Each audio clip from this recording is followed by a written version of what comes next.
Textual Builder Supply is pleased to present you with this recording of the technical question that is listed in the title of this video. This call may be monitored and recorded for quality assurance.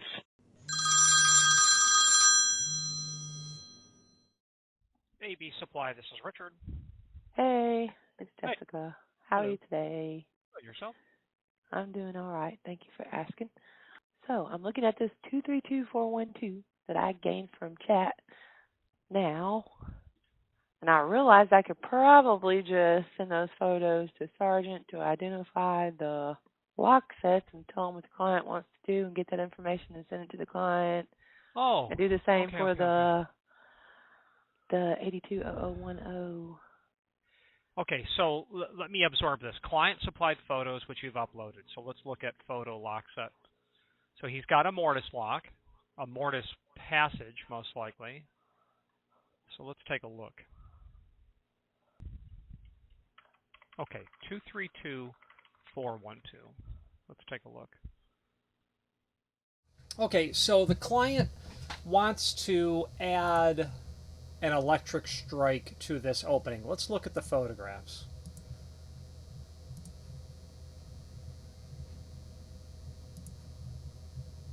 As I get up to speed on this a little bit.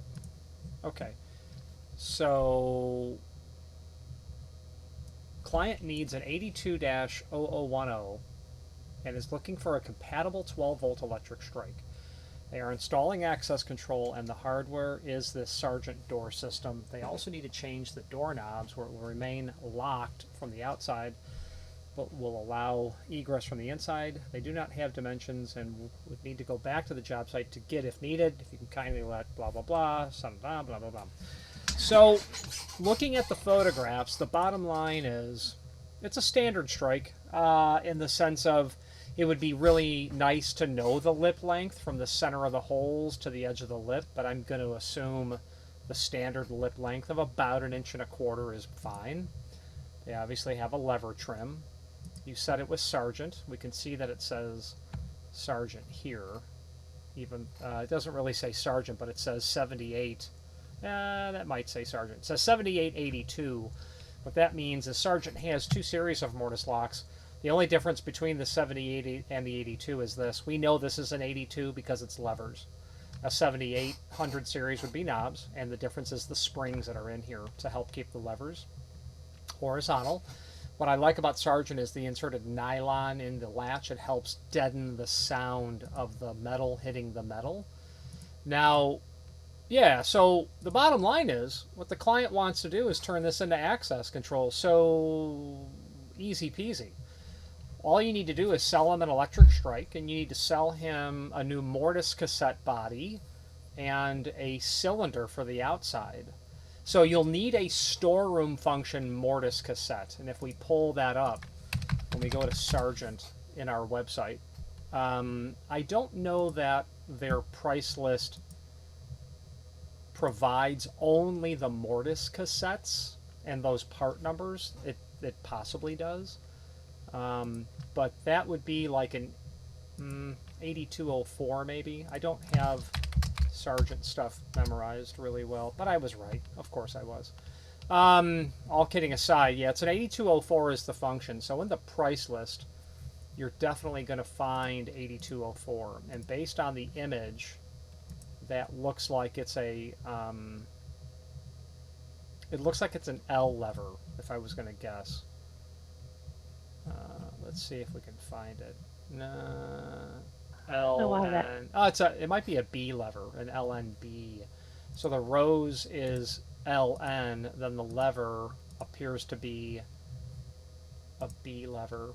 Yeah, I would go with LNB for the trim. Not that it matters, but that's what you're looking at. So right now what the client has installed is a non-keyed, which would be an 8215 LNB. That's what you have. So you need to get a mortise cassette in an 04 function, and then you need to sell the client a mortise cylinder with the proper trim ring and blocking ring with the proper cam for a Sargent mortise lock body. Everything else will be reused. The the bottom line is it's a 41 is the part number for the cylinder.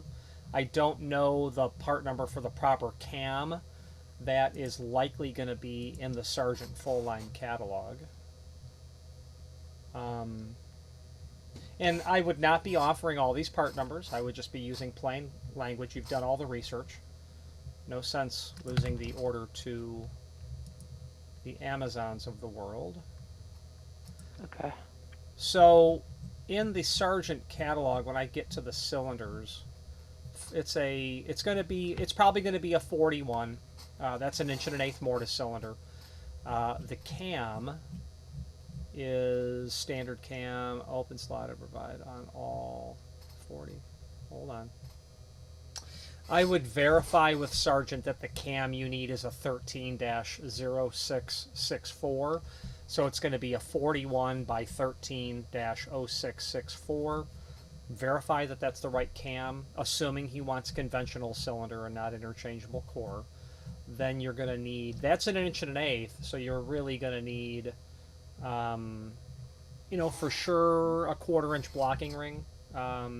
So I would add to that the 1 KB. That's going to be a cylinder collar with a spring. Actually, make it this 1 KB-1. 5/16", 1 1/8". That should be really nice. So you'll want a 1 KB-1. That would be super nice for that. Yeah, I like it. And that should give you a complete mortise cylinder. The mortise cassette body, you'll have to ask Sargent, because I'm looking in their price list and I don't see it. Yeah, if it's the price list is 500 pages long, I've never had to look for it, so I'm a bit flat-footed in terms of having confidence. But let's just look and see if I can quickly find it. These are board locks. And then we're going to talk about the electric strike really quick. If you've not hit subscribe yet, we would very much appreciate if you did, and hopefully you're enjoying this video. Now, let's get back to it. And while I scroll through the price list, just seeing if I can find a part number. And it's very likely in here is the bottom line. So since we're dealing with an Assa Abloy company, let's stick with an Assa Abloy strike manufacturer, and that would be Hess or Fulgeratum. And what's really important about this is deadlocks. Yeah, 8200 series deadlocks. Okay, hold on. Well, okay, check it out. There is on page ML-92 of the price list, they do give a BP-8204. Now that's going to be their bulk distributor pack program. I don't know if that's the right part number for what you want, but that's at least listed in there. So you'll have to confirm that that's the situation. You'll have to confirm what the cost would be. It looks like a list price on that lock body is $545. Now, if we were going to go with Hess, let's look at the Hess catalog, HES, Hanchett Entry Systems. They were an independent company long before they were owned by Assa Abloy. I am not a fan of their products, and it's because I've had bad luck with them, and that's not really as much a testament as to the product line as it is the fact that I've had bad luck with them. So what's really important about this is the following. That's a mortise lock. That means that you have a 3/4 inch latch projection.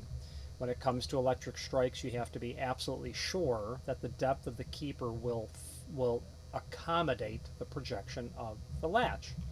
Now, don't think of it as optional. It's really important that the strike is correct. Otherwise, the lock will be intermittent at best, because you've got 10 pounds of sausage going in a 9-pound bag. It just doesn't fit. And the latch doesn't completely go out, which means the function of the lock is going to be compromised. So I am looking at the Hess 1500 series. And they say it works with the majority of cylindrical locks and mortise lock sets without deadbolts. And I'm in the catalog, and I'm not seeing here where they list the latch bolt projection. And I don't like that, because it ought to say beyond just it works with the majority of mortise locks. The majority of mortise locks are going to be compatible with this according to this, but it still doesn't tell me that it will take a 3/4 latch. However, I'm so confident that it does, I personally wouldn't call tech support and ask that they confirm. Now, if I had less of a level of confidence about that, I would absolutely be calling a toll-free number and asking them to confirm. So think of that as saying, Jessica, confirm. So a 1500, and you would confirm because it's also a good idea to go through the steps of knowing that it's all super cool. Now, I also witnessed at DHI last year their ES100 series integrated electric strike. They got a package that's got a card reader with an electric strike, and that's their ES100. And the idea why that is really nice is because the guy needs 4 things from you. He needs a power supply. Well, he needs 4 things. He needs a power supply. He needs a conductor, which are the wires. He needs the switch and the load. The electric strike is just the load. So you may be able to sell him more because he's going to have to go out and buy it. Now, he may already have a switch, which is the card reader and whatnot. So having said that, he may not need any of the other stuff. Now, back to the strike, when it comes to the 1500 series, you have to select the faceplate option, and that's really important to select that because, and it's funny because in the faceplate options it does say up to 3/4 inch latch throw. The issue, though, is you have to find the right faceplate for the Sargent lock, and they don't do as good of a job as they used to with that, apparently. Includes the hardware company every slot. Okay, so you would get the 1LB option because that's gonna their description says the 1LB option includes the hardware to accommodate every cylindrical and mortise lock up to 3/4 inch latch bolt for metal frame applications. Now, what I'm referring to is in the lock body, the latch sticking out of the edge, every manufacturer doesn't have it in the identical location. They're all going to be extremely close, and possibly the same in many instances, but when you're looking at a faceplate, you got to make sure that it's for the lock that you're using. And so you would want the 1500 possibly with a 1LB option. But then again, you have to specify your voltage. You have to specify your function. So your voltage, you have to specify that. It's probably going to be DC, probably 24 volt, although it could be AC and it could be 12 volt. You also have to specify your function. Is it fail safe or fail secure? It's probably fail secure because the lock is locked when there's no power. Okay. So that's probably what you want. And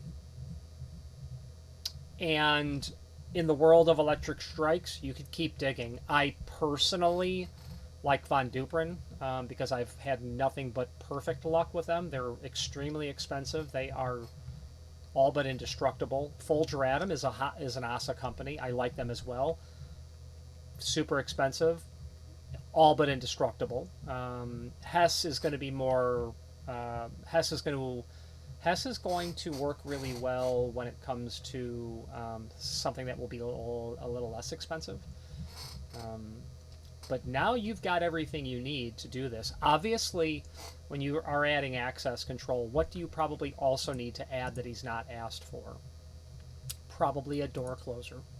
So if this has a passage on it now, there may not be a door closer. So you may want to say, hey, listen, you're doing access control. You want that door to close every single time? Right. So here's a line item for a door closer. And obviously go with, dive into the Sargent catalog and pick a closer that you like from them. They're gonna have Sargent's closers are extremely ubiquitous. The 281 I see everywhere. I think the 1400 series. 281 is what they call their Power Glide. They have their... It's funny because I'm watching Better Call Saul and I'm like, oh, there's Sergeant Closers on the conference room doors at HHM, the attorney office where his brother Chuck worked. The 351 is going to be right there. So obviously a closer, surface mounted or concealed. It looks like, based on the client's image, there's no wall stop behind that lever. You'll want to make sure that they have a means by which to stop the door. So I would throw that on there as well. You'll want to make them aware that they're going to have to drill that door a little bit for the cylinder. We also sell templates that will allow them to do that if they want a little bit of help. And then you need the guy he'll need a means by which to get power to the back of the frame for the strike, or you could get super cool and go with an electrified lock body. Get a new cassette that's electrified that will lock and unlock the trim. I like that a lot because electric strikes and frames are easy to Lloyd, L-O-I-D. They're easy to jimmy. Electrified lock bodies are really concealed and elegant. They would need a power transfer hinge. Probably they'd have to drill through the door. If it's a fire-rated door, that would technically be a no-no. And when I say technically, it's a no-no. If they do it, that's, I'm not the code police, but you can't drill that fire door in the field like that. I can because I'm licensed to do it. I literally took a class and had to demonstrate proficiency. So that's another option. So you got a lot of stuff here. And it's all in play is the bottom line. Yep. What questions do you have? You said, all right, so you said that he will need an electrified hinge to make this work? If it's an electric strike, you would not need a power transfer hinge because you're coming to the power on the other side. Now, looking at the strike, you might need an extended lip, but I don't think so because you're going to cut out so much of the frame to begin with. And he also has to understand you're going to have to make one hell of a racket out in the field. And speaking of that, we also sell templates for doing electric strike preps in aluminum frames. Okay. And that's all by Major. Okay, right. Okie dokie. Good deal. I think I have enough notes here. Yeah, and if you don't, call me back. Just okay. The most important thing is you can do everything the client has asked, has listed in the operational description of the opening. You can do everything. You don't need any dimensions from him. This is nothing but net from half court. And I don't love basketball. Well, good deal. I appreciate it. Awesome. Bye. All right, bye.